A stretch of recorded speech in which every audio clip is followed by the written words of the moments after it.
Bonjour à tous et bienvenue dans cette nouvelle vidéo sur RR Studio avec comme thème du jour comment on peut superposer des graphiques avec les fonctions de base de R. Alors premier cas de figure, c'est si nos graphiques concernent des fonctions qui sont implémentées ou qu'on définit nous-mêmes. Alors là il n'y a pas de souci, on va utiliser la fonction curve. Alors je vous ai préparé un petit script pour gagner du temps. Donc là, si je veux représenter la fonction x au cube entre moins 2 et 2, par exemple, je vais faire curve de x puissance 3, moins 2, 2. On y va. Donc ça me représente la fonction, pas de souci.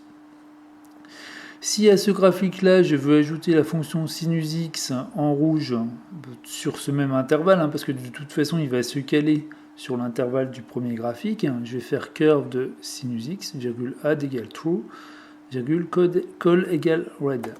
On y va, et là, il me superpose bien les deux graphiques. Ensuite, alors je vous montre quand même que si j'avais implémenté une fonction, par exemple la fonction x au carré, donc là je l'ai définie, j'ai pas été original, je l'ai appelé f. Donc f c'est fonction de x, qui me donne x au carré. Et ben, ça marche pareil que pour sinus x, parce qu'à partir du moment où je définis ma fonction comme ça, elle va être implémentée localement, donc ça marche exactement comme pour une fonction implémentée dans les packages de base. Donc je fais curve de f de x, moins 2, 2. Hop, alors j'ai pas défini ma fonction, je recommence, voilà. Voilà, vous voyez qu'il me trace la fonction carré entre moins 2 et 2. Ensuite, alors continuons. Maintenant, deuxième cas de figure, c'est si j'ai une série de données à représenter, donc sous forme de nuages de points, ou plusieurs séries. Donc là, je veux représenter deux nuages de points que j'ai construits de la façon suivante. Mes abscisses, c'est les nombres entre moins 10 et 10 par incrément de 0,01. Hop. Y, ça va être les carrés de ces nombres, plus du bruit généré par une loi normale de centrée réduite. Hop. Z, ça va être donc le carré des premiers nombres, en fait, donc la même chose, mais plus du bruit un peu plus présent, on va dire, avec une loi normale centrée et d'écart type 5. Voilà, donc je vais commencer par le plus gros nuage de points. Donc là, cette fois, on ne peut pas utiliser curve.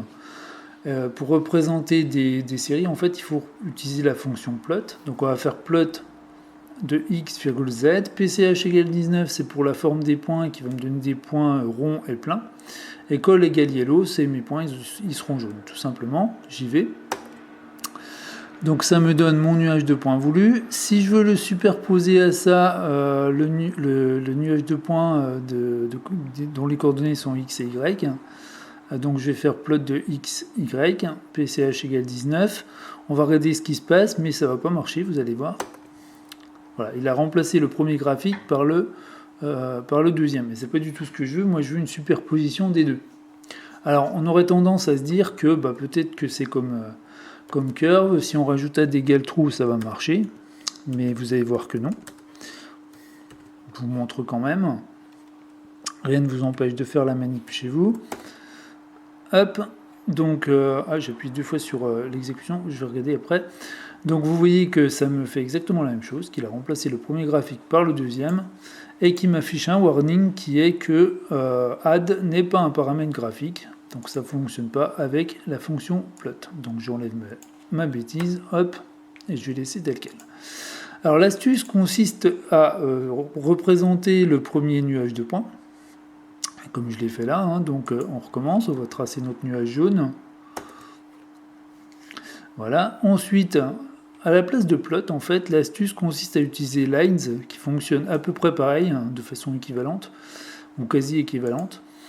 Et donc on va faire lines de xy, PCH égale 19, donc la forme des points, et puis par contre on va lui préciser type égale p, p pour point, parce que par défaut il va tracer des lignes sinon, c'est-à-dire qu'il va rejoindre les points consécutifs.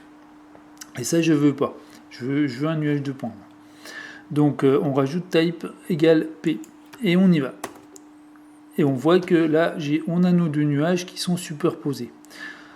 Bon, puis maintenant, alors on aimerait bien voir si ça colle avec notre fonction x au carré. Bon, là, par construction, on sait que oui, mais dans la réalité vraie, ça marche à l'envers, quoi. On a nos données, puis après on regarde si ça colle avec telle fonction.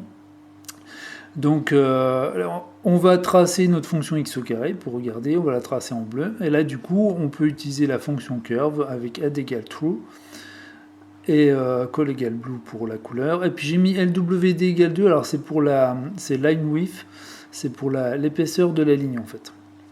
Sinon elle ne sera pas visible. Donc on y va. Et là on voit qu'on a nos deux nuages de points, plus la fonction x au carré donc en bleu. Et on a bien tout ce qu'on voulait.